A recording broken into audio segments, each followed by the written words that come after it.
एक गांव में एक प्यारी सी बिल्ली रहती थी जिसका नाम मिन्नू था। मिन्नू बहुत शरारती लेकिन दिल की बहुत अच्छी थी।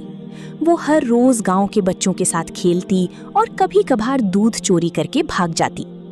एक दिन गांव में बहुत तेज बारिश शुरू हो गई। आसमान पर काले बादल छा गए और हर तरफ पानी ही पानी हो गया। मिन्नू एक पुरानी दरख्त के नीचे बैठी कांप रही थी। अचानक उसे म्याऊं म्याऊं की आवाज सुनाई दी। मिन्नू ने इधर उधर देखा तो एक छोटा सा बिल्ली का बच्चा कीचड़ में फंसा हुआ था। वो बहुत डरा हुआ था। मिन्नू फौरन उसके पास गई और उसे बाहर निकालने की कोशिश करने लगी, लेकिन पानी बहुत तेज था। मिन्नू हिम्मत नहीं हारी। वो दौड़कर करीब के घर में गई और जोर जोर से म्याऊं करने लगी। घर की एक लड़की आयशा समझ गई कि शायद मिन्नू किसी मुश्किल में है। वो फौरन मिन्नू के पीछे गई।